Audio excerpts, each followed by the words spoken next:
Bons dias. Bom dia.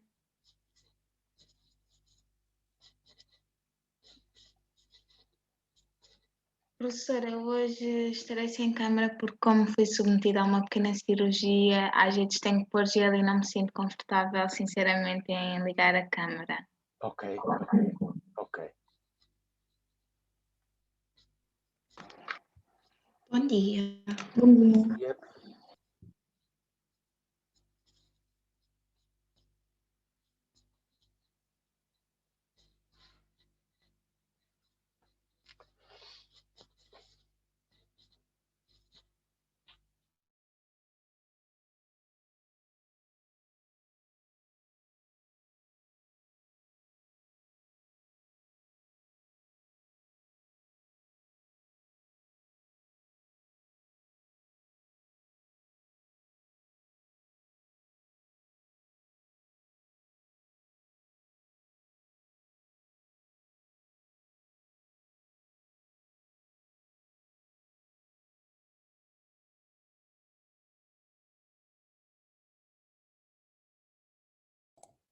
Olá, bom dia.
Bom dia, mais uma vez, a quem eu ainda não tive a oportunidade de dizer bom dia.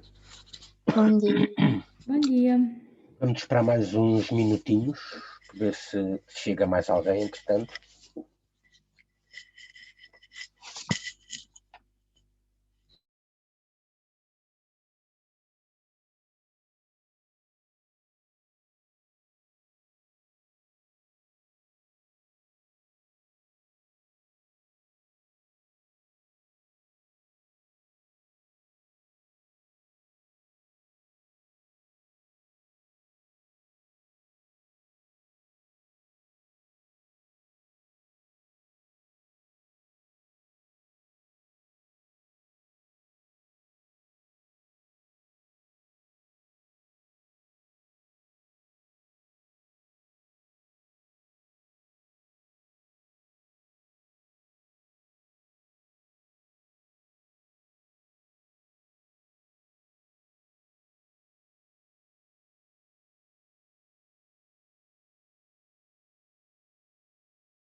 Entretanto, eu tenho esta sessão a gravar, está bem? Para depois poder disponibilizar na plataforma, na Moodle, como fizemos no primeiro semestre. Ok. Não é a primeira aula que tem hoje, pois não? Já tiveram uma aula antes? Sim, senhor, e correu bem? Preparadas ali em força para atacar aqui o segundo semestre? Muito bem, muito bem. Muito contente que eu estou por rever-vos, saber que está tudo bem convosco, não é? E por poder trabalhar mais uma vez convosco. Desta vez vamos trabalhar os métodos qualitativos e espero que tenhamos a oportunidade de falar também falar um bocadinho mais a fundo, porque se bem me recordo, no primeiro semestre eu também vos falei num terceiro paradigma, que é o chamado paradigma dos métodos, das metodologias mistas. Mas o foco principal neste semestre vai ser o paradigma qualitativo, as abordagens qualitativas. Eu vou começar por, muito rapidamente, vos falar um bocadinho em relação à FUC, que já está disponível na Moodle. Vou partilhar convosco a tela.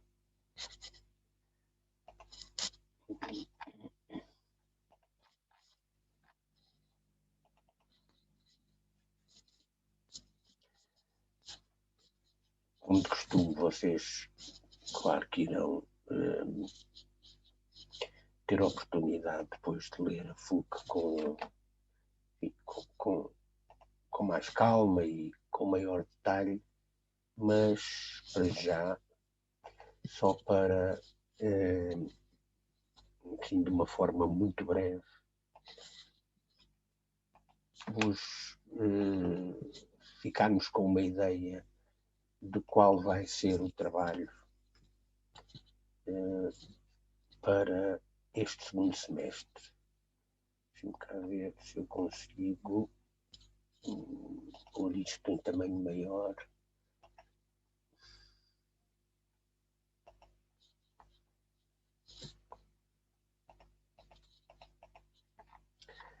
Bom, acho que está.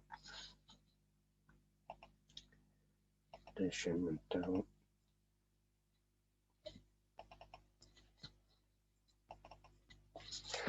Penso que já estão a ver. Estão? Confirmem-me lá, por favor. Sim. Sim, sim. Pronto. Então, em termos de objetivos, aquilo que nós pretendemos atingir agora com esta unidade curricular é que vocês adquiram, ou pelo menos desenvolvam, porque já não estão propriamente a ser totalmente iniciadas nisto, já tiveram pelo menos a oportunidade de pensar nestas coisas no primeiro semestre, portanto, será mais propriamente desenvolver, melhorar, aperfeiçoar, se quiserem, as competências de identificação, de análise crítica e avaliação de investigação empírica, mas agora, neste segundo semestre, especificamente focadas na investigação de natureza qualitativa. Para isso, é necessário que vocês adquiram alguns conhecimentos teóricos, conhecimentos metodológicos que se relacionam diretamente com a investigação qualitativa e que, à semelhança daquilo que eu pretendi ajudar-vos a fazer no primeiro semestre, que desta vez também o trabalho que vamos fazer contribua para vocês desenvolverem o interesse e, mais do que isso, perceberem a utilidade de adotarem uma postura de investigação, uma atitude investigativa na vossa prática pedagógica, sendo que isso acabará por ser uma boa maneira de vocês desenvolverem as vossas competências profissionais dentro desta perspectiva da aprendizagem contínua. Então, espera-se que no final do segundo semestre vocês tenham compreendido os fundamentos teóricos e metodológicos que subjazem ao paradigma qualitativo, que sejam capazes também depois de relacionar os conceitos teóricos e práticos quando tiverem de tomar decisões relativamente a estudos de natureza qualitativa, nomeadamente a escolha dos métodos mais apropriados para os estudos em que estiverem envolvidas. E continuarem a desenvolver esta capacidade crítica de avaliar de uma perspectiva crítica, de facto, os estudos de investigação educacional, desta vez também de natureza qualitativa, sendo que esta atitude crítica não é diferente daquela de que nós falámos em relação às metodologias quantitativas. Aquilo que muda, de facto, são as abordagens, não é? E é isso que nós vamos trabalhar ao longo do semestre. Os conteúdos programáticos são essencialmente estes que eu listei aqui. Vamos começar por falar acerca dos fundamentos epistemológicos e metodológicos da investigação qualitativa. No fundo, vamos aprofundar um bocadinho mais aquilo que começámos por dizer no início do primeiro semestre, quando vimos a diferença, ou aquelas principais diferenças entre as abordagens quantitativas e qualitativas. Vamos depois falar também um bocadinho sobre aquilo que são os principais tipos de estudos qualitativos. Eu selecionei aqui os estudos fenomenológicos, etnográficos, o estudo de caso, porque são os mais frequentes e serão aqueles que vocês irão ler e com os quais irão lidar com mais frequência. E depois vamos falar então no tal pluralismo metodológico, ou seja, neste terceiro paradigma que reúne no mesmo estudo os métodos quantitativos e qualitativos e que é conhecido por metodologias mistas. Num segundo tópico, temos o processo de investigação, portanto, o desenho, implementação, avaliação de programas de intervenção, mas do ponto de vista qualitativo. É evidente que o processo, as etapas dos estudos qualitativos são as mesmas dos estudos quantitativos. Há que começar por definir objetivos, começar também por definir de uma forma muito clara as questões de investigação, depois a escolha dos métodos mais apropriados, quer para a recolha, quer para a análise dos dados. Enfim, no fundo, aquilo que muda relativamente àquilo tudo que vimos no primeiro semestre são, de facto, os métodos e, portanto, o tipo de abordagem que agora é de natureza qualitativa. Relativamente aos métodos de recolha de dados, vamos falar nas técnicas de observação direta, que não é nada de novo para vocês. mas vamos centrar-nos essencialmente na entrevista. No primeiro semestre centrámos-nos no questionário, vimos que é um dos métodos mais utilizados nos estudos quantitativos. As entrevistas são, de facto, um método um dos mais utilizados nos estudos qualitativos. E depois vamos ver como é que poderemos proceder à análise dos dados qualitativos. Vamos centrar-nos essencialmente na análise temática. Depois vamos de falar em alguns aspectos éticos da abordagem qualitativa que não diferem significativamente daqueles aspectos éticos que nós vimos no caso dos métodos quantitativos, porque a ética na investigação aplica-se independentemente do tipo de estudo que se esteja a fazer, embora haja depois alguns aspectos muito específicos que tenham a ver com o tipo de estudo. Vamos ver como é que poderemos garantir a qualidade dos estudos qualitativos e vamos essencialmente centrar-nos neste quadro que foi proposto pelo Guban e pela Lincoln. Portanto, vamos ver estes conceitos de confiabilidade, credibilidade, transferabilidade, consistência, confirmabilidade, embora isto não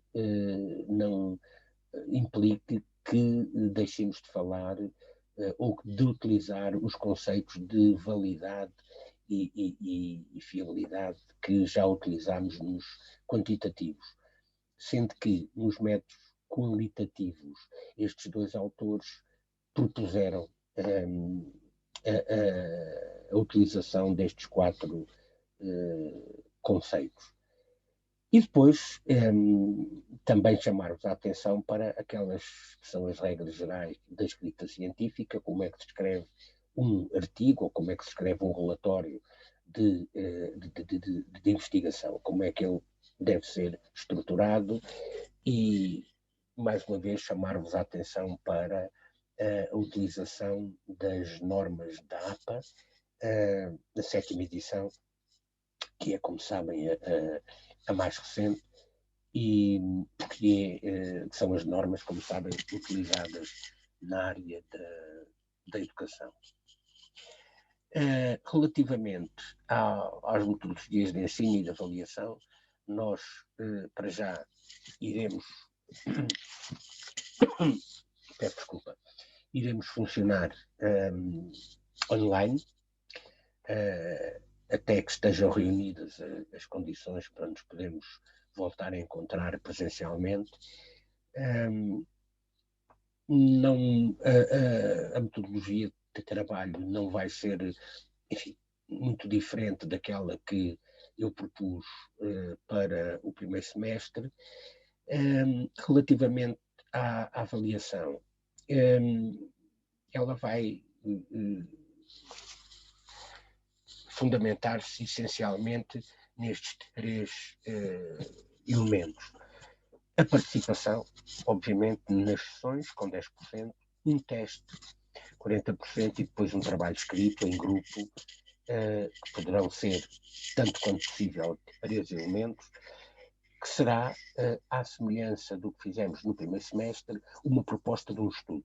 Só que, desta vez, vai ser um estudo obrigatoriamente qualitativo, porque é, digamos, o foco dos conteúdos da unidade curricular deste semestre. O teste é que tem obrigatoriamente de ser feito presencialmente. Portanto, eu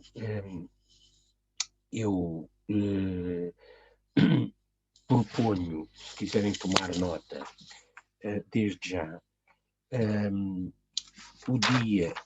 a data de 19 de abril para fazermos o teste escrito.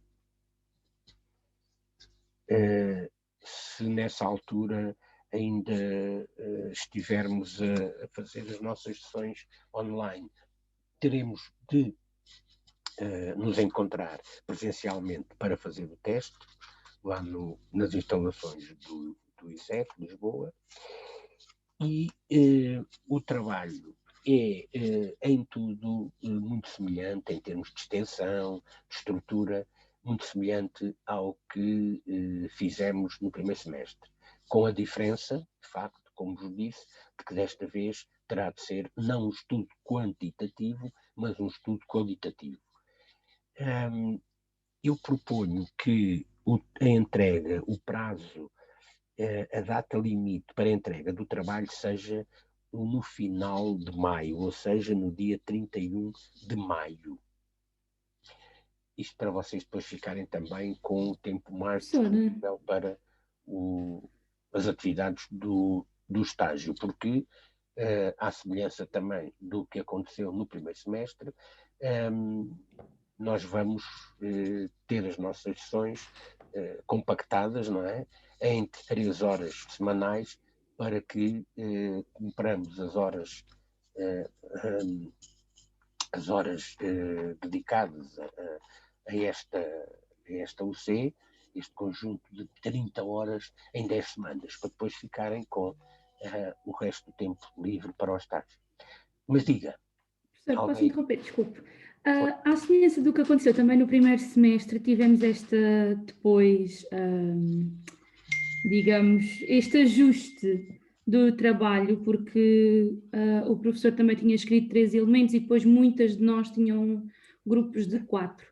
Isso pode voltar a acontecer, certo? Sim, pode voltar a acontecer. Okay. Pode voltar a acontecer. Aliás, então quer dizer que podemos funcionar com os mesmos grupos do semestre passado? Sim, era isso que eu ia sugerir, ou pelo menos ia perguntar-vos se de facto se a vossa intenção é essa. Não quer dizer que seja obrigatório, mas podem, obviamente. E eu também tinha pensado daqui a um bocadinho ficarmos já com os grupos formados para... Sim, era isso que por acaso queria falar, porque o nosso mudou e então, o meu pelo menos, mudou e então queria... ok. Muito bem, vamos já falar nisso então, está bem? Então, depois temos aqui a bibliografia fundamental. Já sabem que esta principal não é porque seja a mais importante, mas é a designação que foi adotada no ISEC para distinguir as obras que se encontram disponíveis, que existem na nossa biblioteca, distingui-las daquilo que se chama a bibliografia secundária, que mais uma vez não é porque seja menos importante, mas porque são obras que não existem na biblioteca.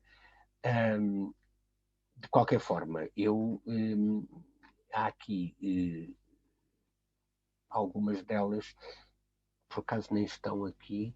A da AIDS, por exemplo, não está, mas está disponível na Moodle. Aliás, é uma das uma das obras que vocês irão ter que ler pelo menos algumas páginas, obrigatoriamente, para uma tarefazinha que eu depois vou pedir.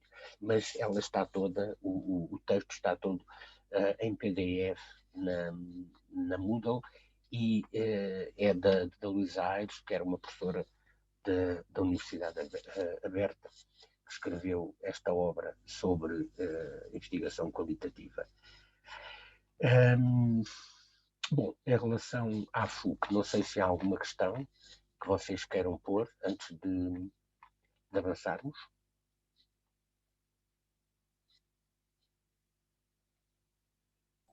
Não, acho que não, pelo menos.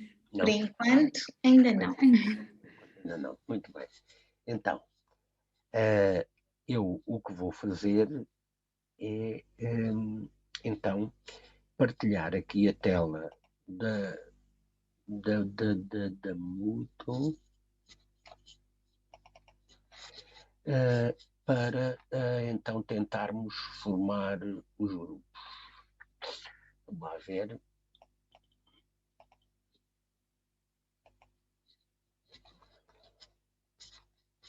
Entretanto, vamos ter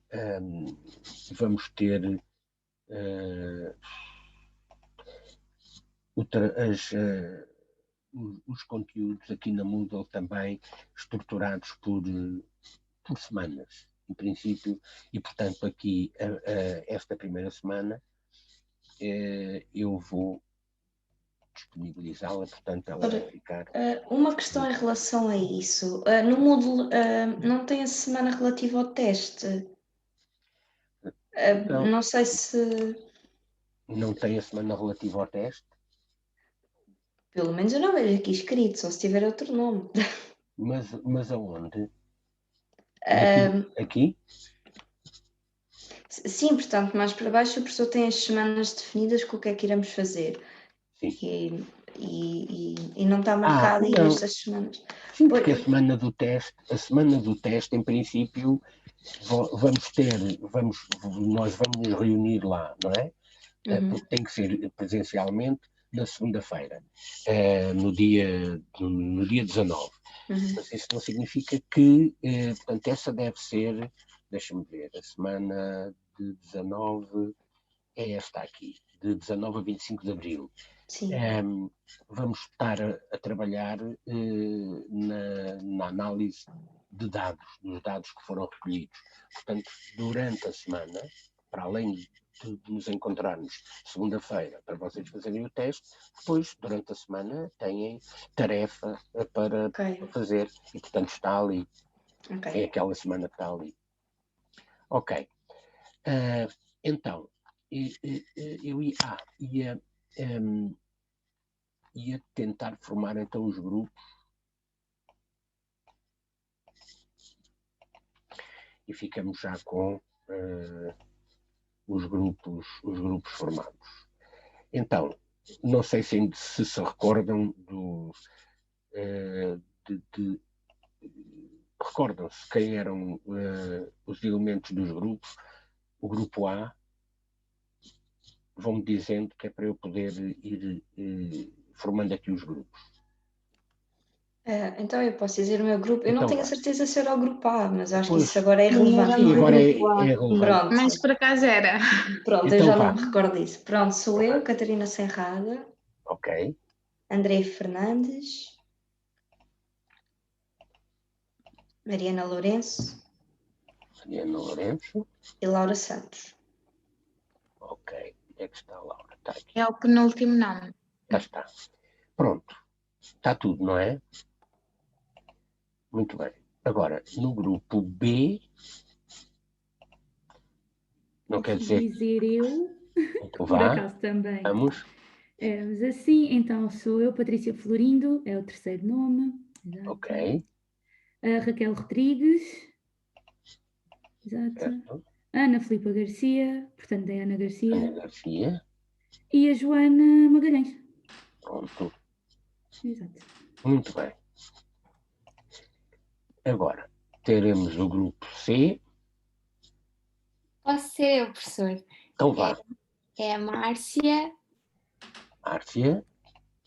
E elas ainda não estão inscritas, que é a Andreia e a Mariana. Só que... Andreia Fernandes. Não, é a pois é, elas não aparecem aqui porque não estão inscritas.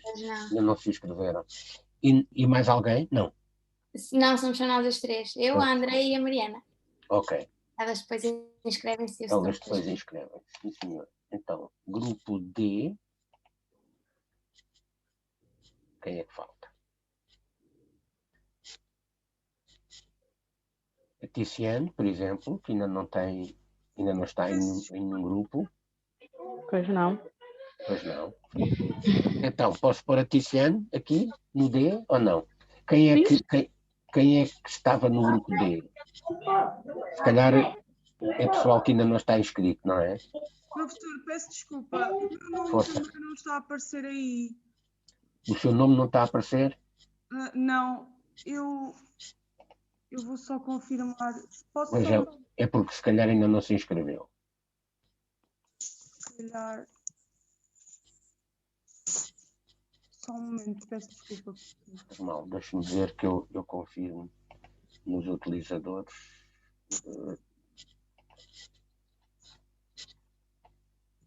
Veja lá, está aqui nesta lista que eu estou a mostrar. Não. Não estou, professor. Se calhar...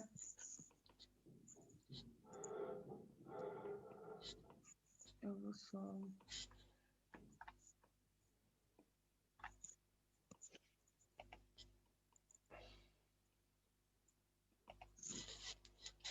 De qualquer forma, eu vou pôr a Tiziane aqui, está bem? No grupo D. Não Sim, sei professor. quem é que faria parte do grupo D no primeiro semestre, mas depois a gente logo vê. Porque, para já, todas as pessoas que estão aqui nesta lista já estão em grupo, não é? Não, a Maria Pereira ainda não está, Eu pois também não? não tenho grupo, professor. Não tem grupo? Não, não. Então eu posso pô-la aqui, para já, neste grupo, com a Tiziane. Sim, pronto, no momento não conheço mais nenhum membro da turma, mas se tiver de ser, Ok, não. ok. Pronto, também isto não é definitivo, ou seja, se houver necessidade de fazer alguns ajustes, nós fazemos. Então a Catarina está, a Andréia também, a Patrícia, a Ana Garcia, a Mariana, a Márcia também já está em algum grupo. Sim, é no grupo que No falta grupo. as outras duas. Pois é. A Joana também está, a Raquel, a Laura e a Catarina. Portanto, para já está toda a gente com grupos, certo? Sim, professor, fico só a faltar eu que estou a tentar. Ok. Pronto, depois a gente vê isso. Sim, senhor. Muito bem. Então, antes de avançarmos para, como se costuma dizer antigamente, não é? Para dar matéria. Ora, bom, para começarmos a falar um bocadinho sobre estas coisas, digam-me lá, se ainda se lembram, claro que se lembram, quais são assim, as características principais do método científico? Quando a gente fala em método científico, porque é disso que nós vamos continuar a falar este semestre, não é? Pesquisa tem a ver com método científico. O que é que falamos quando falamos em método científico? O que é que distingue um método científico, por exemplo, de outras formas de nós abordarmos o conhecimento?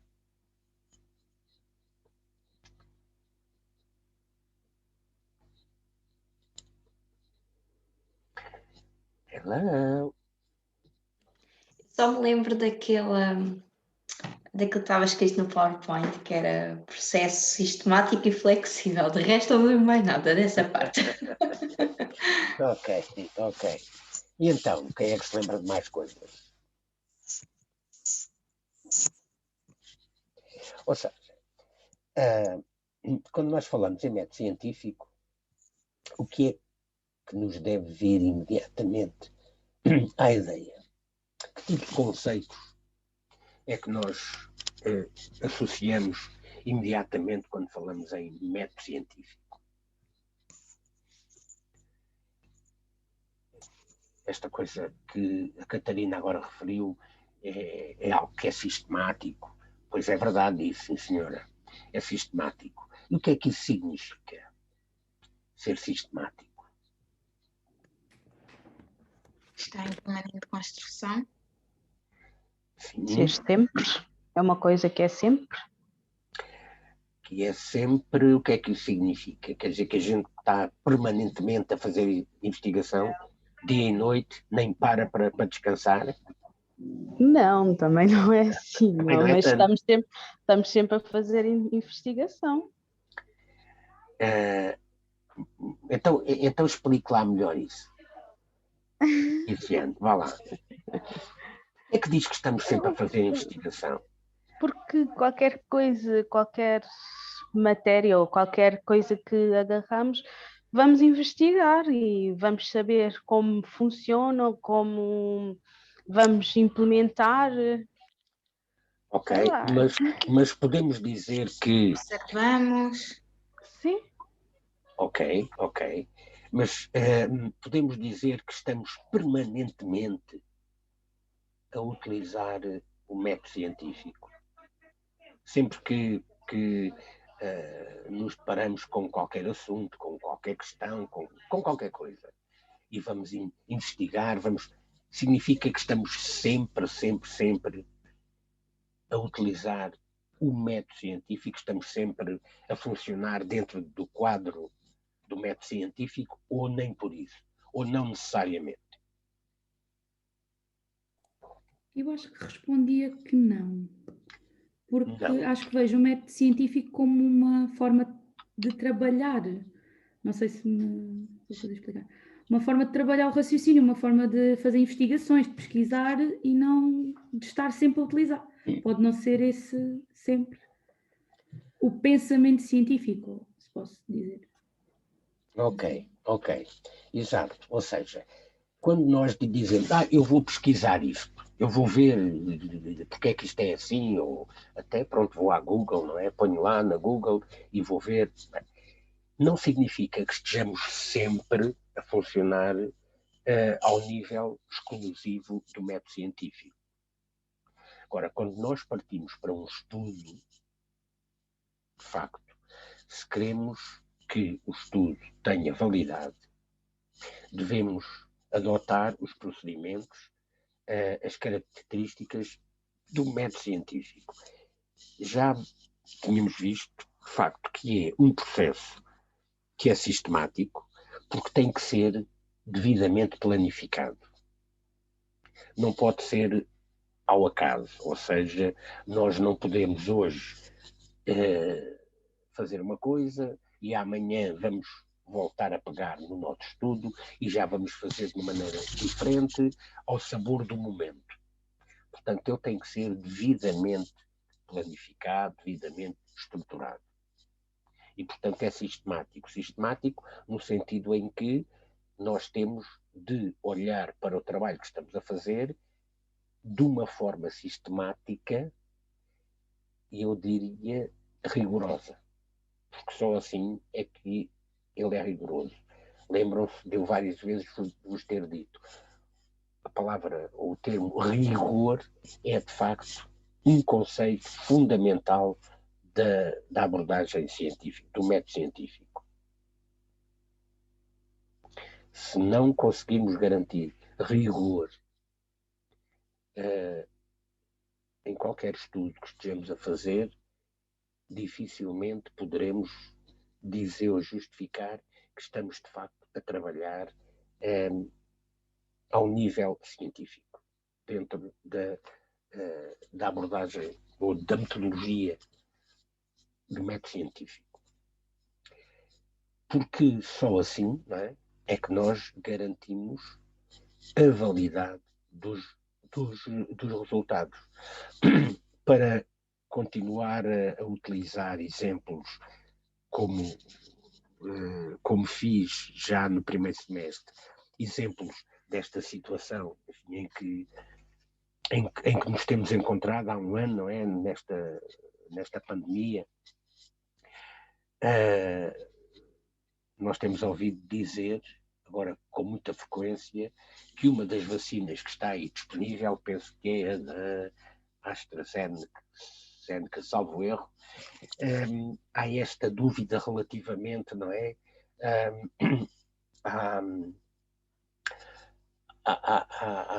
Ao facto da vacina ser efetiva ou não para pessoas com idade superior a 65 anos. Ora bem, porquê que se levantou esta questão? Porque não acho... já que era vou responder. Não, diga, agradeço. Porque não houve estudo com pessoas com essa idade ou superior, pronto. Exatamente. Então não tem nenhuma evidência que prove que realmente é eficaz nessas pessoas. Exatamente. Com essas idades. Ou seja... Não só também pelas características que ela apresenta e os sintomas que ela faz às pessoas das nossas idades e mais para cima. Eu tenho o caso do meu namorado que é polícia, tomou e teve sintomas mesmo muito maus e ele nunca tem reação a nada. Ele magoa-se e ele nunca nota que se magoou e teve efeitos mesmo muito maus com a vacina. Ok? Mas, vamos lá ver, então há aqui duas coisas, há dois aspectos. O primeiro aspecto tem a ver, de facto, com a falta ou a pouca evidência. E isso tem a ver diretamente com esta noção do rigor, não é? Portanto, uma vez que os estudos que foram feitos, os ensaios no desenvolvimento da vacina, uma vez que o número de pessoas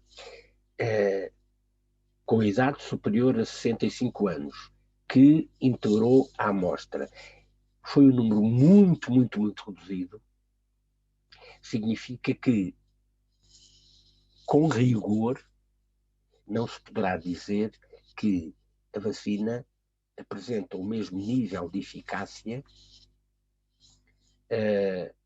para pessoas dentro dessa faixa etária igual ao nível de eficácia das pessoas com idades inferiores a 65 anos, porque esse foi o grupo, não é, que constituiu o grosso da amostra.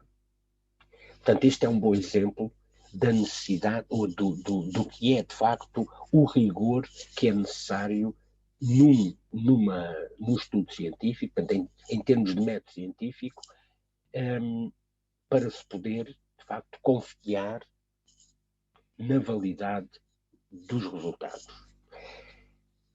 Outra coisa que está diretamente relacionada com este aspecto do rigor, mas que não é exatamente o mesmo, é aquilo que a Maria nos partilhou connosco, a situação do namorado, não é? Que, tendo tomado essa vacina, teve uma reação adversa à vacina.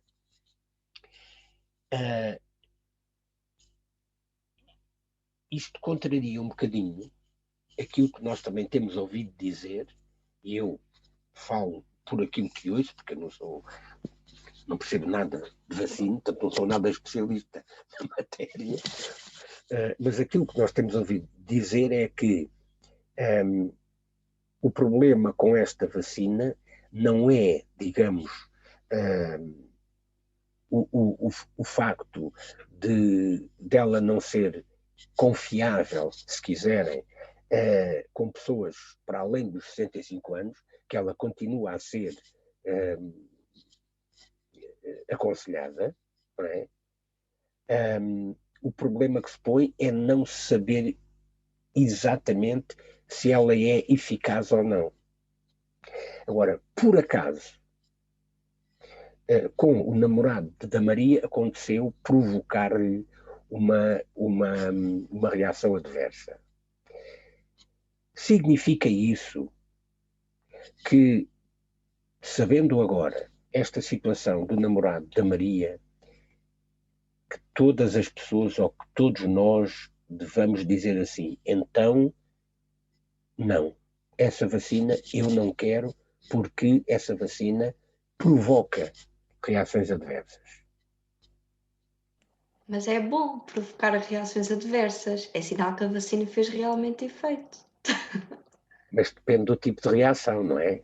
Eu também tenho ouvido dizer que sim. Claro que quando a vacina, algumas reações que ela possa provocar, que é um bom sinal, porque significa que, de facto, o organismo, não é, está a produzir os tais anticorpos necessários e para que fiquemos imunizados relativamente ao vírus. Mas penso que no caso da Maria, do namorado da Maria, foi uma reação um bocadinho para além daquilo que pode ser a reação adversa normal, se quiserem, ou comum. Digo eu, não sei. Mas mesmo que tenha sido, vamos supor que tivesse sido uma reação adversa no sentido de do namorado da Maria ter de facto desenvolvido a doença. Porque uma coisa é as pessoas, pelo que os cientistas dizem, não é? é natural que, depois da administração da vacina, a pessoa tenha sintomas semelhantes à doença. Ou seja, aqueles sintomas de alguma febre, dores no corpo e tal, mas que ao fim de 2, 3 dias desaparecem e pronto. Ou seja, a pessoa não desenvolveu a Covid. Teve sintomas, porque isso é a reação do próprio organismo à vacina, não é? Mas não significa que a vacina provocou a doença, que a pessoa ficou mesmo infectada. Mas vamos supor, que eu penso que não foi o caso, certamente que não foi o caso, mas vamos supor que tinha sido o caso, que uma pessoa, já não digo agora o namorado da Maria, mas que a pessoa A ou a pessoa B, depois de ter feito uma vacina, qualquer uma delas, que ficou infectada. Isso significa que nós deveríamos dizer assim, nós ou até os cientistas, não é? A comunidade científica, dizer assim, então essa vacina vai ser posta de parte, não vai ser administrada a mais ninguém? Seria essa, digamos, a atitude a esperar ou não? O que é que acham? Não. Porquê? Porque pode acontecer isso a uns e outros não. Certo? Certo. A nível dos sintomas mais graves, se calhar se 100 pessoas fossem vacinadas com essa vacina e 90% delas tivesse sintomas muito graves, se calhar aí já havia algum problema, não é? Claro. Com a vacina em si. Ou seja, exato, ou seja, estamos a falar de representatividade, não é? Em termos quantitativos, o facto de uma pessoa, por exemplo, em não sei quantas, ter desenvolvido sintomas, essa pessoa não é representativa, não é, de toda a população, do conjunto das pessoas potenciais pessoas candidatas a essa vacina. Não é? Portanto,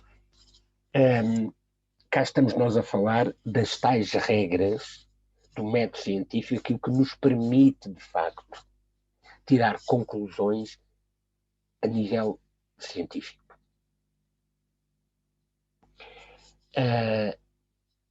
Portanto, quando falamos de método científico, falamos de rigor, portanto, falamos de um processo, um procedimento, uma maneira de funcionar,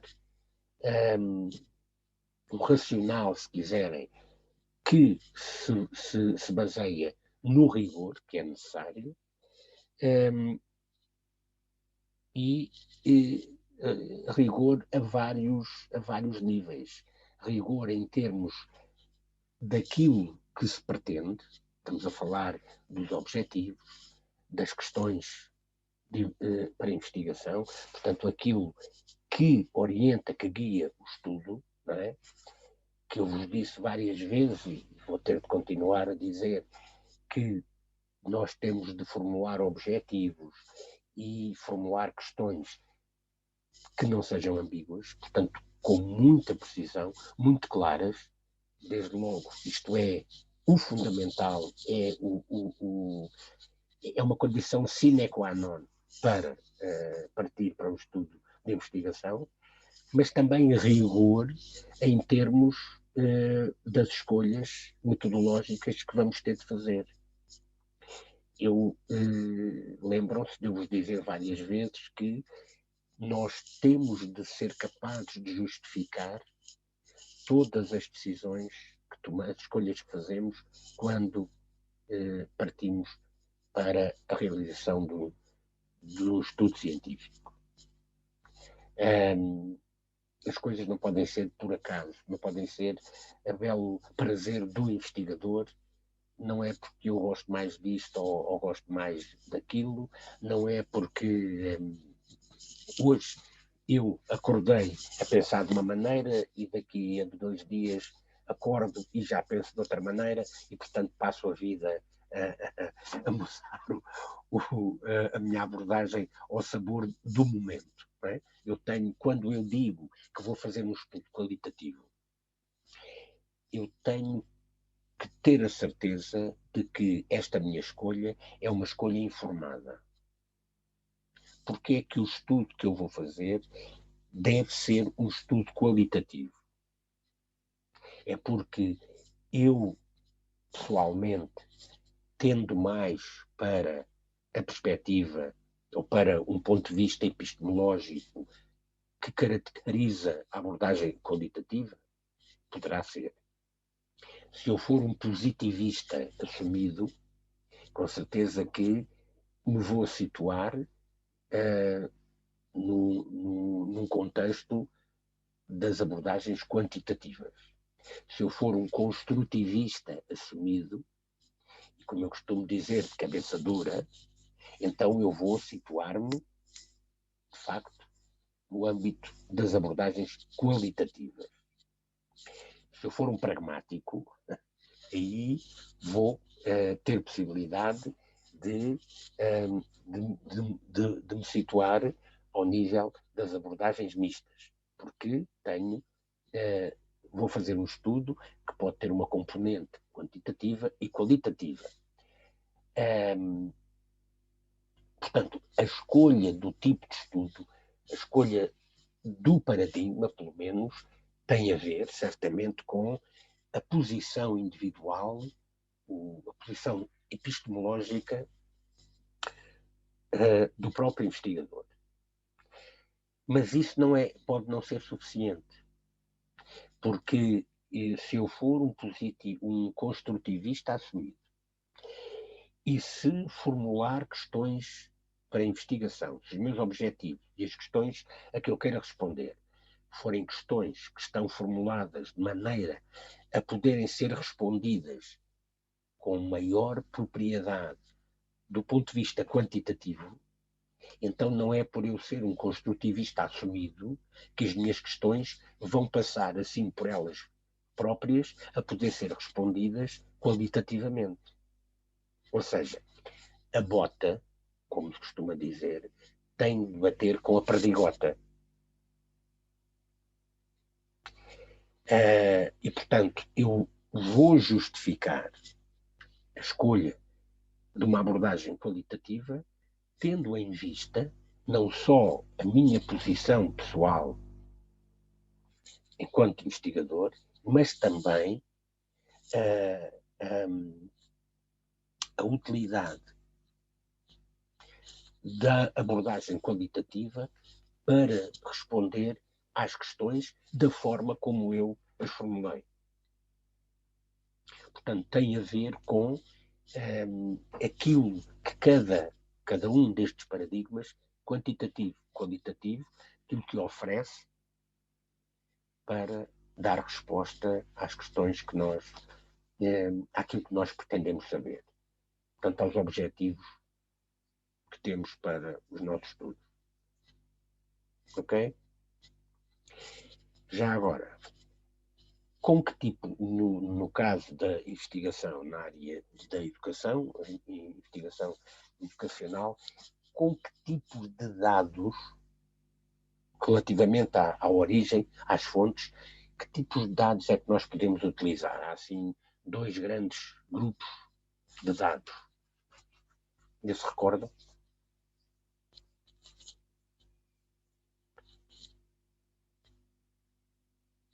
Quando eu utilizo documentos, coisas que estejam aí publicadas, por exemplo, estatísticas, o que quer que seja, para o meu estudo, se eu vou analisar, se os dados para eu analisar no meu estudo forem documentos, coisas já existentes, eu digo que estou a trabalhar com dados secundários. Secundários, exatamente. Quando eu recolho os meus próprios dados, quando os dados com que eu vou trabalhar são produzidos por mim, isto é, por mim, porque os recolho junto dos meus participantes, quando eu passo um questionário, os dados que eu recolho através desse questionário são dados já não secundários, mas dados primários, exatamente. Quando eu faço entrevistas às pessoas, os dados que eu recolho com as entrevistas são dados primários. Portanto, aquilo que nós vamos tentar utilizar neste semestre, à semelhança do que fizemos também no primeiro semestre com o questionário, é tentar utilizar, ou vamos falar de dados secundários, de facto, mas essencialmente da produção, da recolha de dados primários. E a entrevista, vamos ver que depois há vários tipos de entrevistas, mas de uma maneira geral a entrevista é um método, uma técnica de recolha de dados primários, essencialmente para estudos de natureza qualitativa. Ok? Coisas a dizer sobre isto, questões. Vamos lá.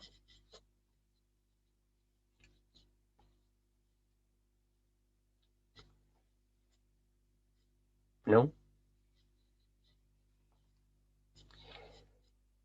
Então significa que podemos falar um bocadinho dos tais fundamentos das abordagens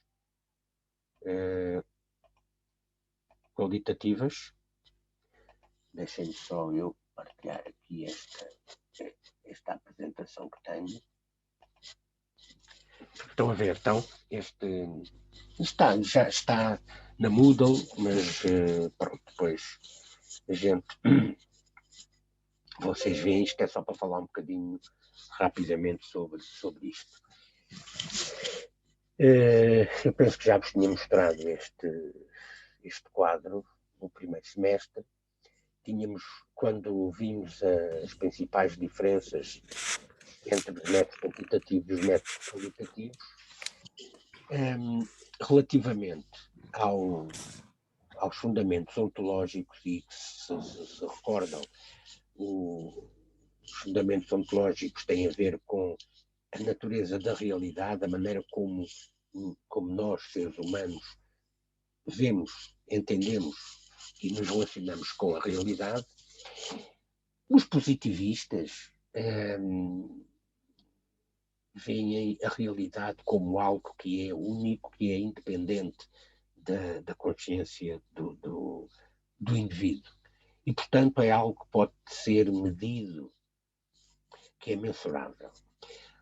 Os construtivistas, sendo que os princípios filosóficos do construtivismo, do interpretativismo, do subjetivismo, tanto diferentes escolas associadas à metodologia qualitativa, para estas pessoas, ou do ponto de vista do construtivismo, a realidade, não há uma única realidade, mas há múltiplas realidades. E o que é que eles querem dizer com isto? Vamos lá ver. Não significa que a realidade ou que as coisas variem de pessoa para pessoa. Para vos dar um exemplo. Quando nós olhamos para uma pintura, um quadro, uma pintura, o quadro em si mesmo mantém-se,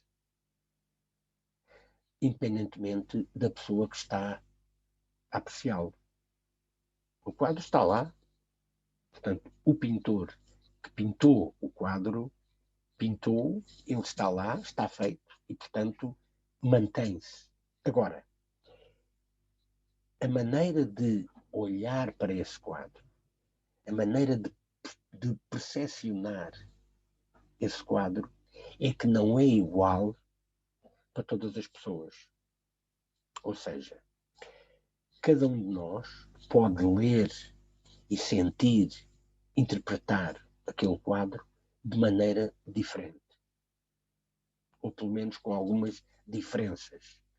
E, portanto, os construtivistas o que dizem é que, de facto, a realidade é socialmente construída, ou seja, o mesmo objeto, a mesma realidade, pode assumir significados diferentes para pessoas diferentes.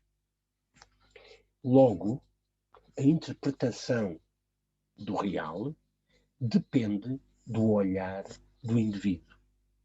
Se o investigador é pessoa, é um indivíduo, não é uma máquina, então a interpretação da realidade também depende do olhar do investigador. E porquê é que isto é importante? Porquê é que eu sublinho isto? É porque, lendo isto, dito isto assim, poderíamos ser levados a pensar que, então, se nos métodos quantitativos é a frieza dos números, dos valores estatísticos, é isso que garante validade aos resultados do estudo, então, se nos métodos qualitativos a interpretação da realidade depende do olhar do investigador, então como é que nós podemos garantir o tal rigor, a tal validade, se isto cada pessoa olha para as coisas à sua maneira? Então qualquer estudo qualitativo deverá estar ferido, se quiserem, de subjetividade, pelo menos da subjetividade do investigador. Então como é que nós podemos confiar se cada investigador vê a coisa e lê a coisa à sua maneira? Não é? É uma boa questão. O que é que vocês acham disto? Mas faz algum sentido estarmos aqui a começar o segundo semestre, uma UC que se chama Métodos e Técnicas de Educação 2, porque se foca nos estudos qualitativos, e então faz algum sentido passar um semestre a falar de estudos qualitativos quando não podemos sequer confiar na validade de estudos qualitativos? Como é que é isto? Digam. Eu acho que podemos confiar, só que não vamos ter um resultado exato, vamos ter várias opiniões, mas não deixam de ser viáveis. Não sei. Porque o rigor acho que tem que manter-se, porque o investigador continua a traçar o seu estudo da minha forma. Então, mas como é que, se eu interpreto as coisas à minha maneira, e se outro investigador, ou uma investigadora, cada uma de vocês, investigadoras, vê a coisa à vossa maneira, então quer dizer, nós somos, no nosso grupo, penso que somos 18 ao todo. Cada cabeça, cada sentença. Então, 18 resultados diferentes para a mesma coisa. Haverá opiniões iguais ou similares, certo? Pois. Não há de ser tudo diferente. Está bem, mas é assim. Vamos lá ver. No caso dos quantitativos, dos estudos verdadeiramente experimentais, mais uma vez, no das vacinas, se cada pessoa, se cada conjunto de investigadores, ou se cada farmacêutica, vamos supor que tínhamos a Oxford, a Moderna e mais não sei quantas, todas, em vez de estarem a produzir vacinas diferentes, estavam todas a querer produzir a mesma vacina, seguindo o mesmo método e tal. Então, se cada uma chegava a resultados e a conclusões diferentes, ou se cada um dos grupos dos investigadores dizia, não, isto assim é que eu vejo que a coisa deve ser assim. E o outro dizia, não, mas cá para mim a coisa é diferente. Então, mas como é que o pessoal se orienta no meio disto? Desta confusão? Pode haver... Tem que chegar a um consenso. Há necessidade de um consenso, Mas Deve o ser. consenso é sinónimo de rigor, Pois não. total rigor. Então, como é que a gente resolve isto? Como diz o outro, deitamos a toalha ao chão, vamos embora e desistimos? Ou vamos continuar a falar de métodos qualitativos? O que é que acham? Bem, que vamos continuar, já sabe que senão tínhamos a cadeira a UC por fazer. Mas, então, que sentido é que tem? Como é que nós podemos resolver esta situação? Isto que parece, aparentemente, poderá ser contraditório, um paradoxo, não é? Como é que este paradoxo pode ser resolvido? Quando nós falamos em subjetividade, em termos de método científico, não no termo, na acessão comum da palavra, com que nós utilizamos a palavra subjetiva, subjetividade, todos os dias, não é? Mas quando falamos ao nível do método científico, quando falamos em subjetividade, estamos de facto a referir-nos a quê? Especificamente. O que é subjetivo?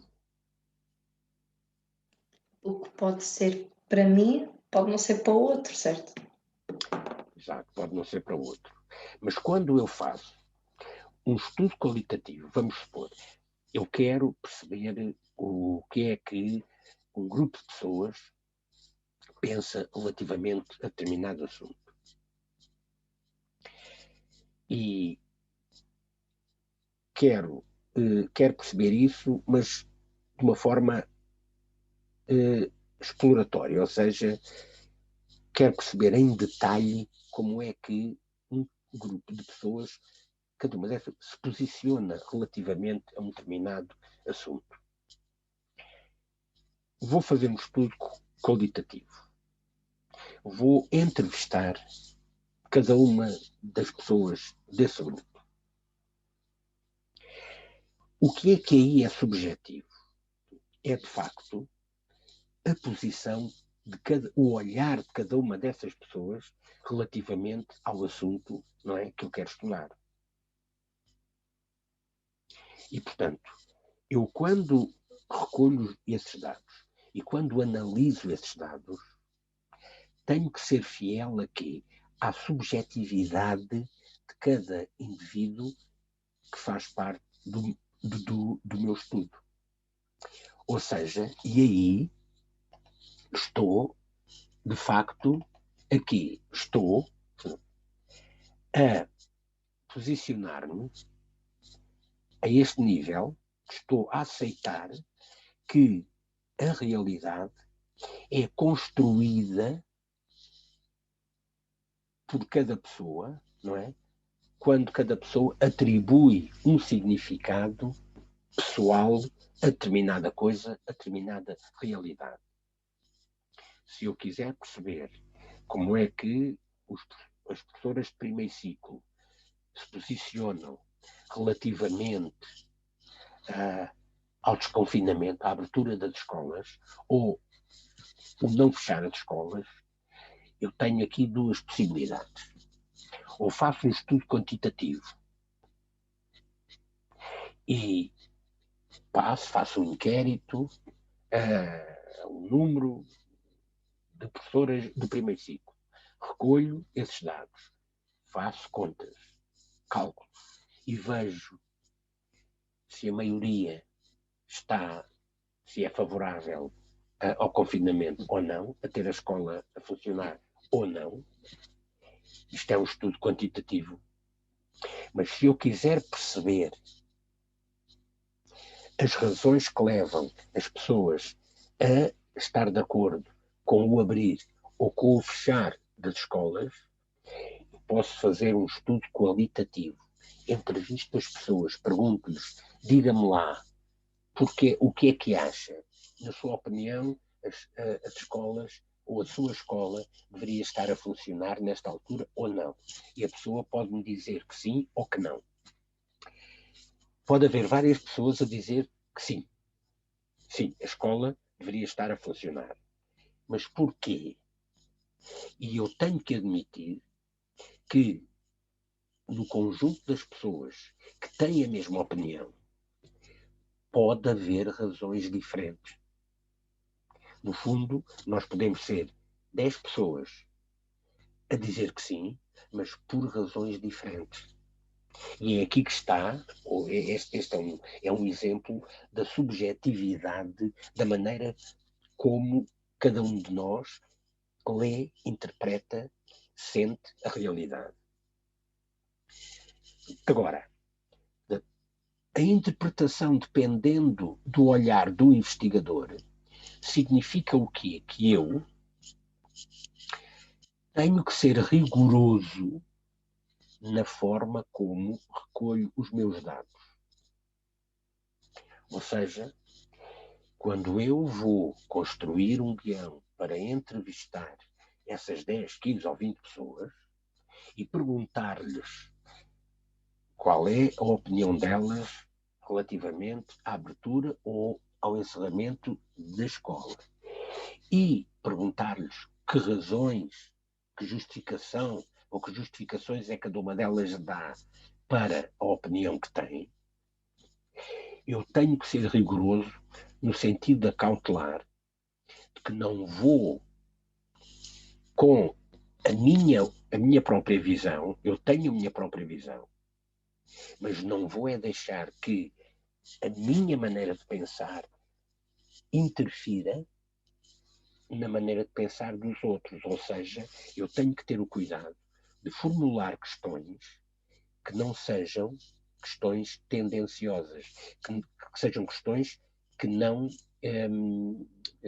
condicionem as respostas ou a maneira de pensar das pessoas cujas opiniões eu vou recolher.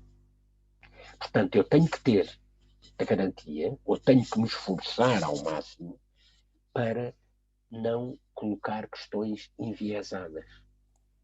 Pronto. Professor, pode só dar um exemplo dessas questões que poderão ser tendenciosas? Então, por exemplo, se eu disser assim, se eu perguntar a alguém assim,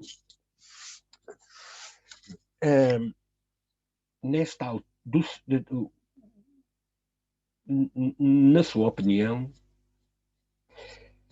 nesta altura, a sua escola deveria estar a funcionar ou deveria estar fechada? Isto é uma maneira de colocar a questão. Outra forma seria assim. Nesta altura, a sua escola já deveria estar aberta. Não acha? Ok, já está a dar aí uma indicação. Já estou... Exatamente. Pelo menos já estou aqui. Poderá parecer que eu não estou, e de facto não estou a dar a resposta. Mas se eu estou, quando eu coloco a questão, se eu ponho de facto a ênfase no estar aberta, parece que estou a esquecer a outra possibilidade, que é o estar encerrada. Sim, já está a dar um pouco o seu ponto de vista sem querer. Exatamente. Ora bom, é para isto que o investigador deve estar muito consciente, deve estar desperto para impedir que a sua própria visão da realidade, a sua própria opinião, interfira ou condicione as opiniões ou, pelo menos, os dados, as informações que recolhe das outras pessoas. Também tenho, como investigador, que ter os mesmos cuidados quando, depois de recolher os dados, os estiver a analisar. Não deixar que a minha opinião, que a minha maneira de pensar e de ver as coisas, interfira na análise que eu faço dos dados, sob pena de eu contaminar os dados com a minha própria opinião. E, portanto, levar as coisas, como se costuma dizer, não agora numa linguagem não científica, de levar as coisas para o meu lado. Ou seja, puxar a brasa à minha sardinha. Porque se eu não tiver cuidado e incorrer nesta situação, como é que eu posso garantir rigor e como é que eu posso dizer que os resultados do meu estudo, da minha análise, são válidos? Não, porque eu, de facto, interferi, deixei que, ou olhei para aquilo que as pessoas me disseram de uma forma enviesada.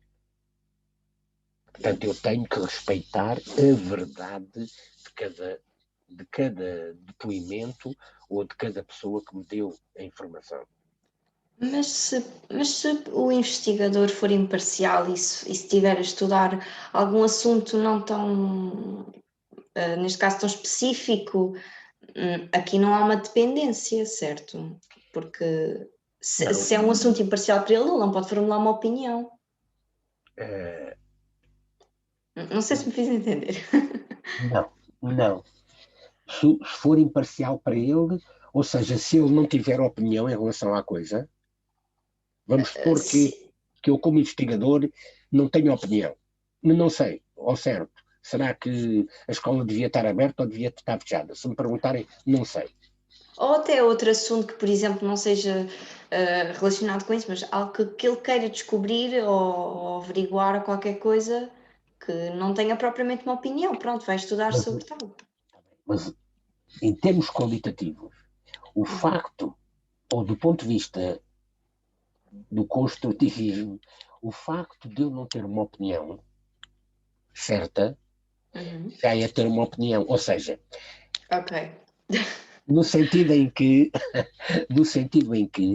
isso pode também, se eu não tiver cuidado, isso também poderia, de alguma maneira, influenciar a interpretação ou a análise que eu faço dos meus resultados. Ou seja, se me perguntarem, então, mas a escola deve estar fechada ou aberta? Eu digo, não sei, não tenho opinião. De facto, não sei. Não tenho certezas sobre isso. Se dependesse de mim, eu via-me aflitinho para tomar uma decisão, porque se estivesse no lugar do Costa ou da Ministra da Saúde ou não sei o quê, eu estava em doido porque, não sei, devia fechar, devia abrir, não, e tal. Mas, como depois era englobado naquela parcela do não sei, não responde. Não, nem tanto. Mas como investigador, eu entrevistei 50 pessoas e houve pessoas que me disseram, não, deveriam estar fechadas. A escola deve estar fechada. Muito bem, por isto assim. Eu que não tenho opinião, olho para aquilo e dizia assim, mas esta gente é inconsciente. Não, pronto. Ou então quem disse, sim, a escola deveria estar aberta. Eu que até nem tenho certezas,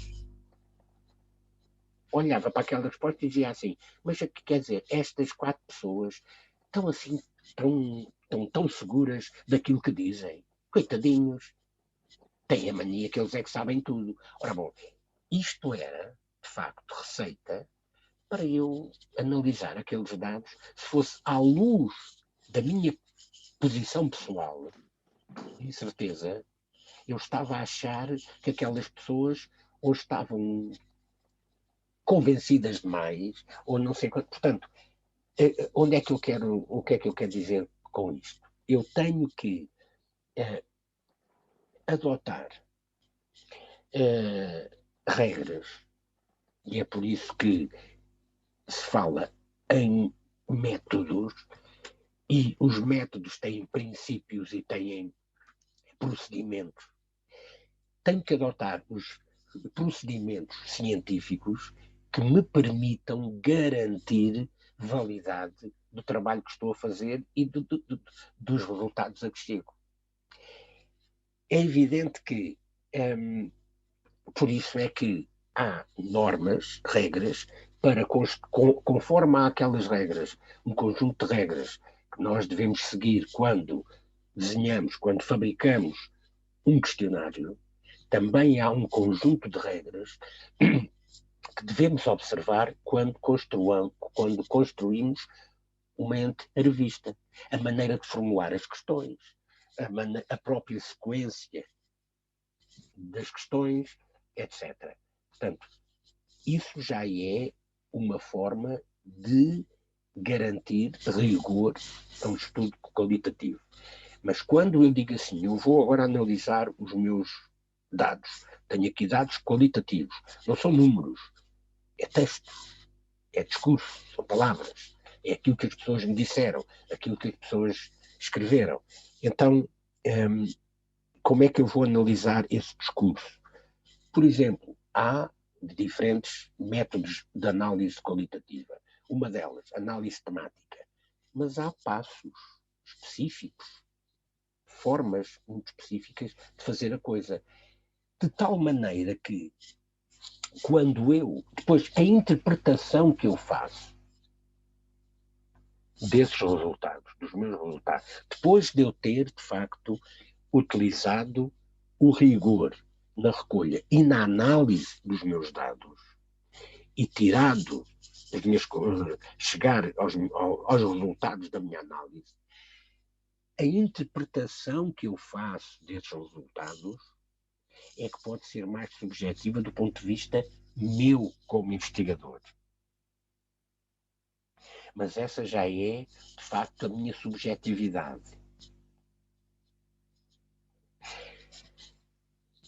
Mas, mesmo assim, se eu quiser dizer, eu cheguei a este resultado, isto para mim, o que é que isto indica?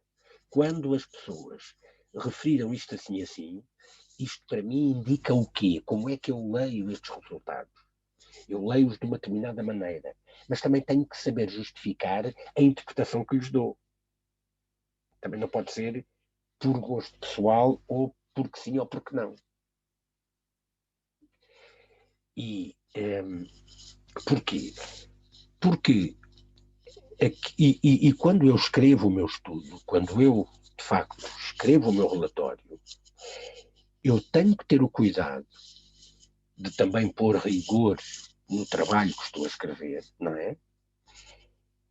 Tenho que ser específico, indicar, de facto, com muita clareza, a maneira como eu fiz o estudo,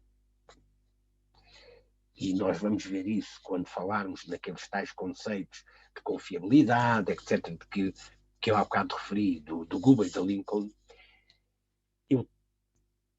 Eu tenho que fornecer a quem vai ler os meus resultados, o meu estudo, os elementos necessários para que essa pessoa, se quiser replicar o meu estudo, fazer um estudo igual ao meu, se fosse fazer esse meu estudo, deveria chegar a resultados semelhantes, seguindo exatamente os procedimentos que eu segui.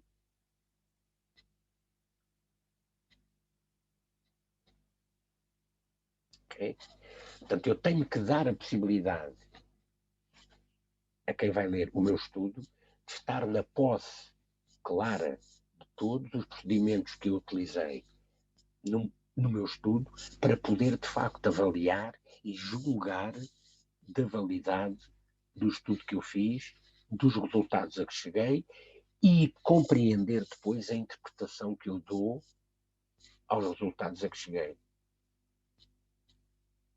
Ok? Portanto, é com base, de facto, nos métodos, nos procedimentos das metodologias qualitativas que se garante o rigor que é necessário ao método científico. É claro que esta coisa do subjetivismo, da subjetividade, foi um dos argumentos, um dos grandes argumentos dos positivistas contra, de facto, as metodologias qualitativas. Isso não tem. Aquilo que os números indicam é que tem validade. Porque os qualitativos, isto, cada um pensa parece que vale tudo e mais alguma coisa. Não vale tudo.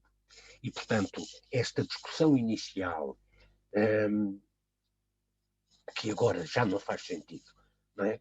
Atualmente, já se percebeu que os métodos quantitativos e qualitativos não são, digamos, duas abordagens antagónicas, como eu costumo dizer, não são dois exércitos inimigos no campo de batalha a degladiarem-se uns aos outros, mas já se percebeu que são complementares. E é por isso que existe também este terceiro paradigma, que são os métodos mistos, as metodologias mistas, porque se percebe que há estudos em que só se ganha em ter, de facto, uma dimensão quantitativa e uma dimensão qualitativa. Porque a qualitativa poderá ajudar a explicar em profundidade alguns resultados que nos são fornecidos pelos quantitativos. E, mais uma vez, este exemplo da abertura ou do encerramento da escola. Uma coisa é eu querer saber a opinião das pessoas, o grau de concordância das professoras de primeiro ciclo relativamente ao encerramento das escolas. E eu aí faço um questionário, de facto,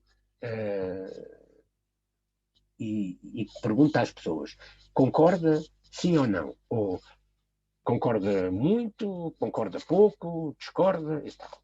E aí eu tenho resultados quantitativos. E aí eu fico com o quadro, de facto, com o retrato do grau de concordância das professoras de primeiro ciclo com o encerramento das escolas, que poderá ser 60% ou 70% acha que deviam estar encerradas, que devem estar. 30% acha que deveriam estar abertas. Muito bem. Os quantitativos para isto chegam. Agora, se eu quiser saber o porquê destas opiniões, se calhar eu tenho que introduzir aqui uma dimensão qualitativa e perguntar às pessoas: concorda com o encerramento? Porquê? E haverá pessoas que me dão uma justificação, haverá pessoas que me dão outra justificação. E para eu poder, de facto, perceber os porquês, as possíveis diferentes razões que as professoras têm para fundamentar as suas opiniões, então a abordagem qualitativa parece ser a mais indicada. O que é que eu fiz? Neste mesmo estudo, tenho uma componente quantitativa e qualitativa. Ok? Para acabarmos aqui e voltarmos aqui a este quadro.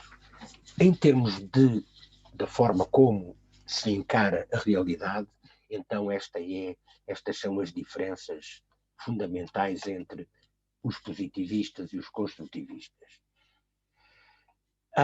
Em termos da natureza do conhecimento, a maneira como cada pessoa, como o ser humano se relaciona com o conhecimento, a maneira, como é que nós conhecemos, como é que nós sabemos aquilo que sabemos.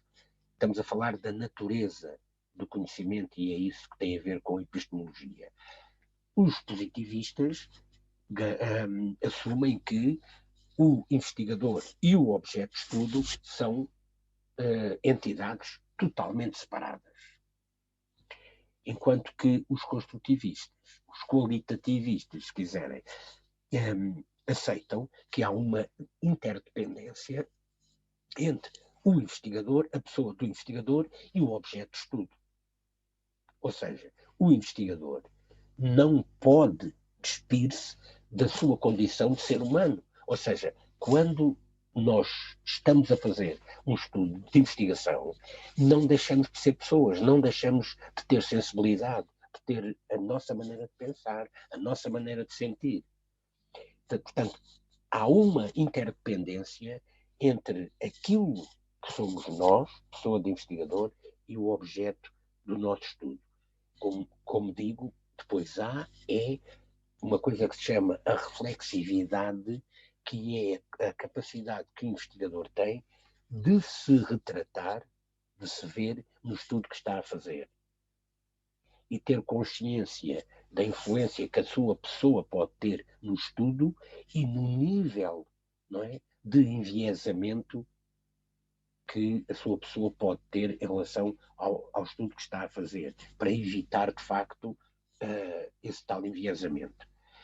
Em termos metodológicos, então, os métodos quantitativos, como sabem, baseiam-se em dados quantificáveis e aquilo que é, digamos, um objetivo geral dos estudos quantitativos é produzir resultados que possam ser generalizáveis.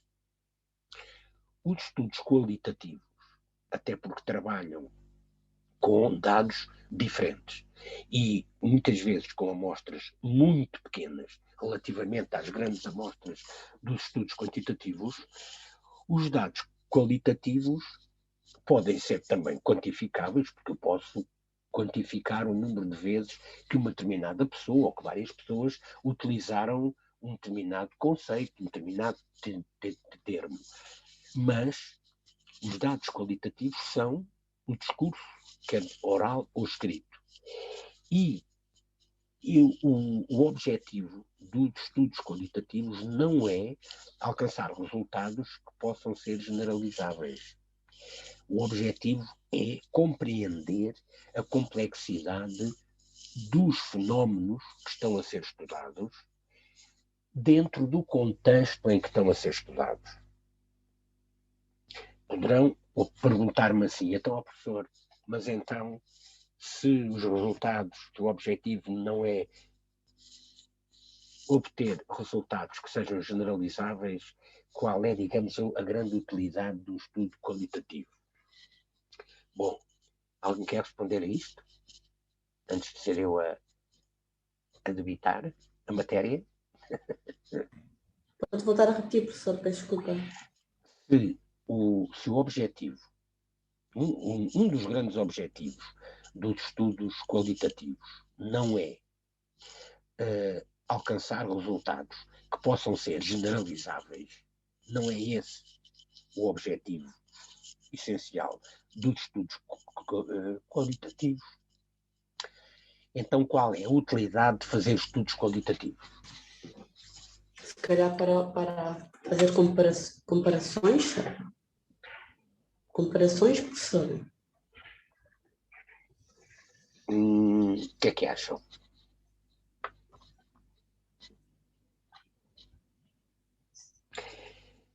Fazer comparações, mas vamos lá tentar explicar isso um bocadinho melhor. Fazer comparações, já que não é para fazer um estudo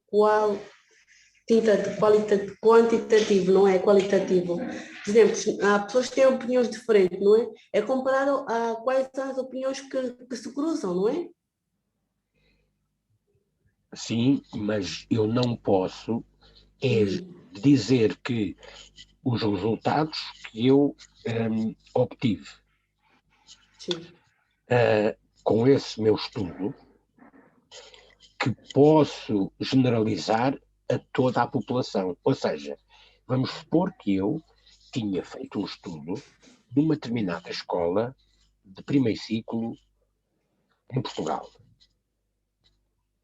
Sim. E no meu estudo participaram as professoras daquela escola. Uhum. Naquela escola havia, por exemplo, 5 professoras de primeiro ciclo. E nem todas elas tinham a mesma ideia ou tinham a mesma opinião relativamente ao fenómeno que eu estava a estudar. Cheguei a determinados resultados. Eu não posso dizer assim, estes resultados que eu obtive nesta escola podem ser generalizados a todas as escolas de primeiro ciclo de Lisboa, ou do Porto, ou de Portugal. Não é? É claro que não. Claro que não. Então qual é a utilidade de fazer um estudo destes? Se o estudo qualitativo, de facto, vale no contexto onde é feito, naquela determinada escola, naquele contexto. Portanto, aquilo que eu quis perceber foi a complexidade do fenómeno que estava em estudo. Naquele contexto, qual é a utilidade que o meu estudo tem relativamente ao resto das escolas? Porque há tantas escolas de primeiro ciclo em Portugal. Talvez averiguar se o estudo pode ser generalizado. Ou generalizado não digo, portanto, evitar o uso da palavra generalizado, não é? Ok. Mas tentar perceber se o que se passa naquela escola, até que ponto é que há pontos de contacto ou até que ponto é que os resultados daquele estudo naquela escola poderão ser aplicáveis a contextos semelhantes, ou seja, a outras escolas cujos contextos sejam semelhantes àquele caso. Por exemplo. E é com a acumulação de estudos qualitativos que se vai podendo generalizar, ou seja, este estudo foi feito numa determinada área, num determinado contexto. Produziu ou sugeriu resultados X e Y. O estudo foi feito noutro contexto. Produziu resultados X e Y. Num outro contexto, regional, nacional ou até internacional, produziu resultados X, Y. Então, aí poderemos começar a dizer que estes resultados, que vão sendo muito semelhantes em diferentes contextos, se calhar podem começar a ser generalizados, entre aspas, no sentido de se aplicarem, não é? De explicarem aquela situação ou aquele fenómeno numa variedade de contextos mais alargada.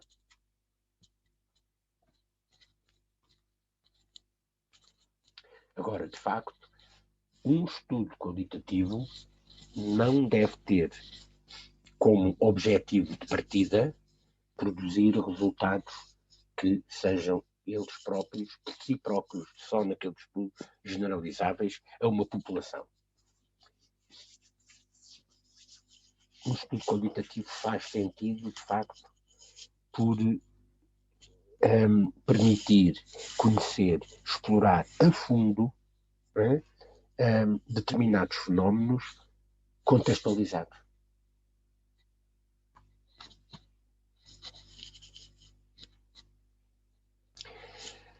Muito bem, 12:30, já passa um bocadinho. Vamos interromper aqui, fazer 10 minutinhos, ou um quarto de hora de intervalo para descansar. Ok? Então vá. Já voltamos, está bem? Até já. Até já. Até já. Professor, Sim, diga. desculpa, eu já me inscrevi no Moodle, acho que agora já deu. Está bem. Deu um problema porque eu inscrevi-me, mas não me devo ter inscrito bem. Como vi o nome da cadeira, afinal era a do semestre passado, peço desculpa. Agora já estou inscrita. Então, em que grupo é que quer que eu a coloque? Deixa-me abrir aqui o. Então, Eu ainda não tenho grupo e eu. Deixa-me compartilhar aqui a tela. Só um bocadinho. Aqui. Então, vamos lá ver. Aqui neste grupo. Já está aqui. A Maria, a Ticiane e a Andreia. Não, onde é que está? Diga-me lá. Eu ainda não falei com essas alunas, professor, mas. Pronto. Maria.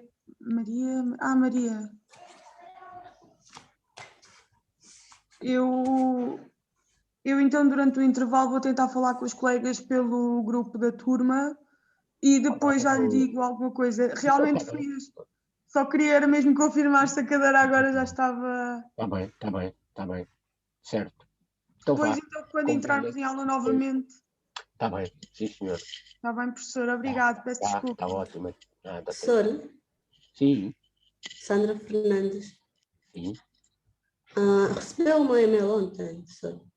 Recebi. Vi hoje de manhã, Ok. antes de entrar na sala. Sim, senhor. Muito bem. Ok. É só aqui a Obrigado. gestão em casa com 4 meninos. Está bem? Mas, Ok. mas o nome, aqui o seu nome é que não está. Está Lara Ferreira? Ele vai aparecer sempre com muitos nomes dos 4 filhos. Este agora é de uma, depois é de outra. Tentei alterar e não consegui, mas vou tentar alterar. É, porque depois Baralha tudo, eu sei. Vou tentar baralha aqui alterar. tudo em relação à assiduidade, está a As ver? À presenças, presença. sim. Ok. E depois outra questão, em relação ao Moodle, já no primeiro semestre tive o mesmo problema, não me conseguia inscrever. E teve que ser o informático do ISECA a fazer. E até agora estou na mesma situação, ainda não estou inscrita, pelos vistos. Mas está E agora a inscrita, lista? mas está inscrita na turma. Estou, mas Parece- não consigo me inscrever no Moodle, não percebo. Isso é que é esquisito. E já no primeiro semestre também foi igual, não fui eu que fiz a inscrição, Então teve que vamos ser lá o ver uma técnico. coisa. Deixa-me ver. Consegue abrir a Moodle também? Sim, Então abra lá, que é para a gente ver. Eu também estou aqui a partilhar a tela da Moodle.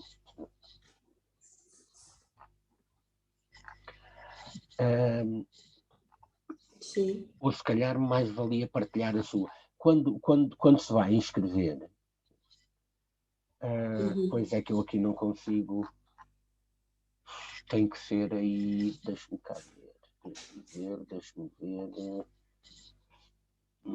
Utilizador. Autoinscrição. Método de inscrição. Deixa-me ver. Inscrição. Pois, inscrições manuais é que ele está. Então, olha, consegue partilhar aí a sua tela, abrir a Moodle, ir à Moodle e mostrar-me Só aquilo um que está a bocadinho, fazer. então, Aquilo que neste faz. caso, Então vá. só um bocadinho só. Ok.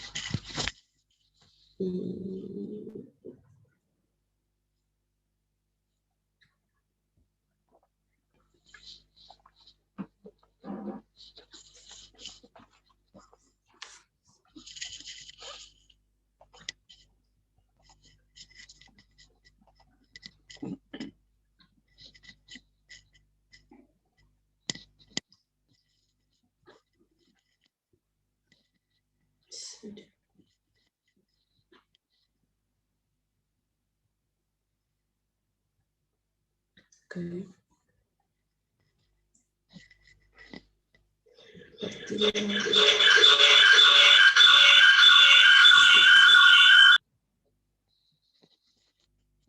Professora, Diga.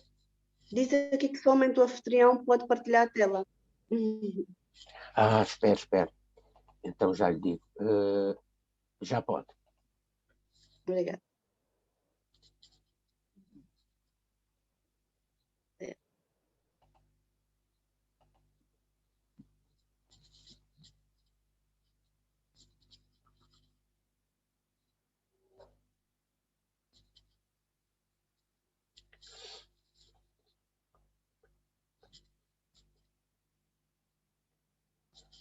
Sim, Pronto, já está na Moodle, não é?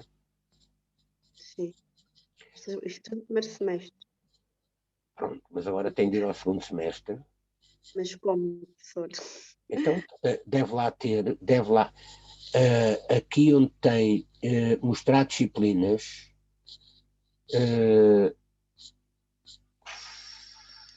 Professor, posso? pode.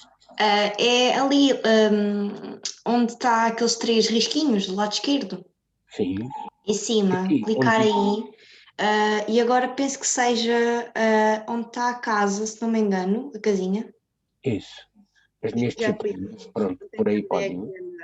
E depois, eu não tenho a Agora é certeza ver. se é nisso aí, mas depois vai aparecer uma. É aí em baixo, exato. 2020, 2021. E 21. Já fiz isso. Pronto, e depois vai seguir, Agora pronto, e aparece. E agora veja Mestrados, pronto. disciplina. Então, não. Primeiro ano. Veja lá se aparece aí agora na lista. Sim, depois Mais para aparece baixo, tudo. lá, mais para baixo. Agora vai ter que ver. 2, ok. Exatamente. Agora entra aí, clica aqui. Isso. Senha de inscrição. Sabe qual é a senha? Não sei. Foi aquela que eu partilhei, deixa-me ver.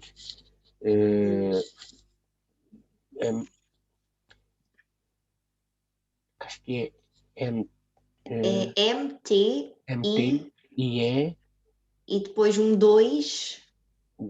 Numeração romana ou... Não, é mesmo o número 2 2. e depois 2021. Exato. Eu tentei isso ontem a noite toda e não consegui. Pronto, já está. Está inscrito, né? Pronto, muito bem. Obrigada. Sim, senhora. Está resolvido? Tá. Tá. Obrigada. Nada.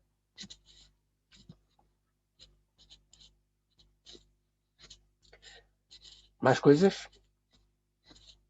Então,